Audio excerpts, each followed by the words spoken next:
आणि आताची सर्वात मोठी बातमी आपण पाहत आहोत। सर्वात मोठी बातमी येत आहे आताची। समलिंगी विवाह संदर्भात निकाल एकीकडे देण्यात सुरू आहे। समलिंगी जोडप्यांना सुप्रीम कोर्टाने मान्यता दिलेली आहे, मात्र समलिंगी लग्न वैध ठरवण्याचा निकाल हा अद्यापपर्यंत आलेला नाही। आताची सर्वात मोठी बातमी, समलिंगी विवाह प्रकरणात समलिंगी जोडप्यांना सुप्रीम कोर्टाने मान्यता दिलेली आहे, मात्र समलिंगी लग्न वैध ठरवण्याचा निकाल हा अद्याप आलेला नाहीये। समलिंगी जोडप्यांना सुप्रीम कोर्टाने मान्यता दिलेली आहे। आताची सर्वात मोठी बातमी, समलिंगी विवाहाला मान्यता दिली पाहिजे असं न्यायमूर्ती कौल यांनी म्हटलंय। न्यायमूर्ती चंद्रचूड यांनी देखील निकाल समलिंगी विवाहाच्या बाजूने दिलाय। या संदर्भातला निकाल जो आहे तो जाहीर होईल, पण सध्या तरी LGBTQ आणि समलैंगिक कपल्सच्या अधिकारासंदर्भात सुप्रीम कोर्टाने अत्यंत गंभीरतेने केंद्र सरकारला आदेश दिलेले आहे आणि त्यांना माणूस म्हणून वागवण्यासंदर्भामध्ये ज्या गोष्टी करायला पाहिजे त्या केल्या पाहिजे आणि या संदर्भामध्ये ठोस असं उपाययोजना केल्या पाहिजे असंही सुप्रीम कोर्टाने सांगितलं। अगदी प्रवीण, खरं तर जोडपे म्हणून सुप्रीम कोर्टाकडून मान्यता मिळालेली आहे, मात्र समलिंगी विवाह अद्यापही हा जो निकाल आहे तो बाकी आहे। अशात काय निर्णय होऊ शकतो किंवा याला समाजात प्रत्यक्ष आपण जेव्हा याला इम्प्लिमेंट केलं जाईल तेव्हा काय होऊ शकतं?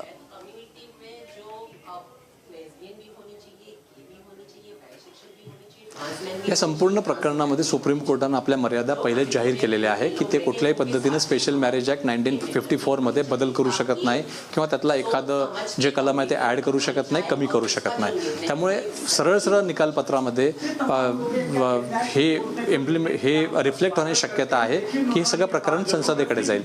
त्यामुळे भारतीय संविधानाची जी रचना आहे आणि त्या ठिकाणी ज्युडिशियरी, एक्झिक्युटिव्ह, लेजिस्लेचर हे जे 3 विभाग आहे त्याच्यामध्ये आता सुप्रीम कोर्टाचा जो भाग आहे तो हा ज्युडिशियरी आहे। त्यामुळे आता ज्युडिशियरी कडून हे प्रकरण लेजिस्लेचरकडे म्हणजे कायदे जे लोक तयार करतात ते संसदेकडे गेला आहे। त्यामुळे आता सुप्रीम कोर्ट या प्रकरणामध्ये थेट काही कायदेशीर मंजुरी जी मागितली याचिकाकर्त्यांनी सेम सेक्स मॅरेजला ते देण्याची शक्यता तशी फार कमी आहे। पण या संपूर्ण प्रकरणामध्ये पार्लमेंटनं कायदा तयार करावा, पार्लमेंटनं या संपूर्ण प्रकरणामध्ये पुढाकार घ्यावा आणि केंद्र सरकारनं LGBTQच्या जे लोक आहेत, जे सेम सेक्स जे कपल आहेत त्यांच्या अधिकाराचं रक्षण करावं, यासाठी ठोस उपाययोजना करावी। या संदर्भामध्ये सुप्रीम कोर्टानं आदेश जे आहे ते केंद्र सरकारला दिले आहेत। अगदी जसं की आपण पाहिलं आता जी अपडेट येत आहे तर केंद्र म्हणून जोडपे म्हणून या समलैंगिकांना जोडपे म्हणून जी आहे तो अधिकार मिळणार आहे किंवा ती मान्यता आहे। मग त्यानुसार जर प्रत्यक्षात जोडपे म्हणून हे समलैंगिक सोबतही राहत असले तरी मग कायदेशीर त्यांना पेच निर्माण होणारच, कारण कायदेशीर याला मान्यता अद्याप मिळालेली नाहीये।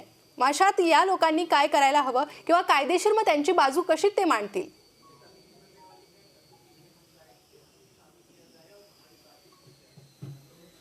मुळातच जोपर्यंत समलैंगिक जोडप्यांना विवाहाची मान्यता मिळत नाही तोपर्यंत ते कपल हे लिव्ह इन रिलेशनशिप असं समजलं जातं सध्या तरी। त्यामुळे मग अशा लिव्ह इन रिलेशनशिपमध्ये भिन्नलिंगी, समलिंगी सर्व जोडपे जे आहेत ते राहतात। मग अशा कपल्सना जर एखादं मूल दत्तक घ्यायचं असेल तर त्यांना तो अधिकार आहे का? तर सुप्रीम कोर्टाच्या 3 न्यायमूर्तींनी सांगितलं की हो, त्यांना तो अधिकार आहे। मग हा अधिकार असेल तर मग कारा रेग्युलेशन जे आहे दत्तक मूल घेण्यासंदर्भात त्या संदर्भात काही सुधारणा कराव्या लागतील। त्यामुळे अंतिम निकाल आल्यानंतर या संदर्भामध्ये वेगवेगळ्या अथॉरिटीज ज्या आहेत त्या वेगवेगळ्या अथॉरिटीजलाही सुप्रीम कोर्ट या अनुषंगानं आदेश जे आहेत देण्याची शक्यता आहे। अगदी, आणि जोडपे म्हणून राहताना मग अडचणी नेमका या जोडप्यांना कुठे निर्माण होऊ शकतात? आपण जर असं म्हटलं की समजा इतर निकाल आला आणि केंद्राकडे जर ही बाजू गेली तर मग जोडपे म्हणून, कारण जोडपे म्हणून राहायला सुप्रीम कोर्टाने जर मान्यता दिलेली आहे मग त्यांना अडचणी ह्या कुठे कुठे येऊ शकतात? कारण जर कोर्टाने म्हटलंय की ते दत्तक देखील घेऊ शकतात, इतरही गोष्टी आहे, मग अडचण नेमकी कुठे?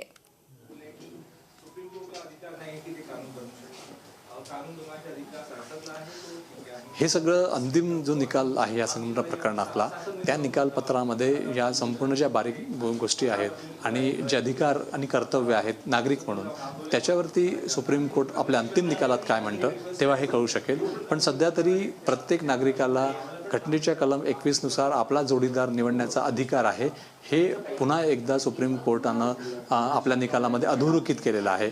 पण आता प्रश्न पुन्हा उरतो की जोडीदार हा पुरुषाला पुरुष आणि महिलेला महिला म्हणून निवडता येणार आहे का, या संदर्भात अंतिम निकाल आल्यावरच हे सगळं स्पष्ट चित्र होऊ शकेल. अगदी प्रवीण, या संदर्भात तुमच्याकडनं मी वेळोवेळी अपडेट घेत राहील. तुम्ही माझ्यासोबत असेच जोडले राहा. सध्या अपडेट आपल्याकडे येत आहे की जोडपं म्हणून जरी मान्यता दिली असली तरी आत्तापर्यंत न्यायालय किंवा कायदा म्हणून याला मान्यता मिळालेली नाही आहे. 3 पैकी 2 न्यायमूर्ती या विवाहाच्या बाजूने आहे, मात्र 1 हा विरोधात मत पडलेला आहे.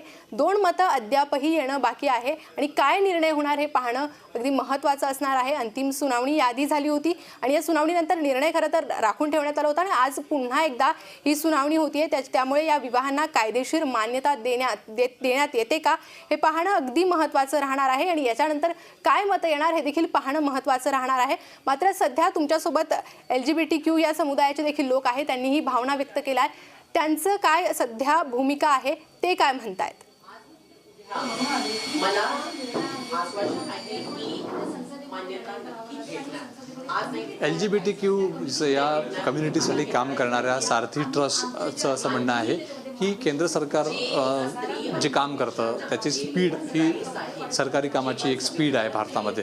त्यामुळे या संपूर्ण प्रकरणामध्ये जरी सुप्रीम कोर्टानं आदेश दिला असला, जरी रेग्युलेटरी बॉडी एक कमिशनसारखं तयार करायला सांगितलं असतं, रेशन कार्डापासून सगळ्या ज्या फॅसिलिटी आहेत त्या देण्यासाठी सांगितलं असलं, तरी या संपूर्ण प्रकरणामध्ये सरकारी स्पीडनं हे सगळं व्हायला नको.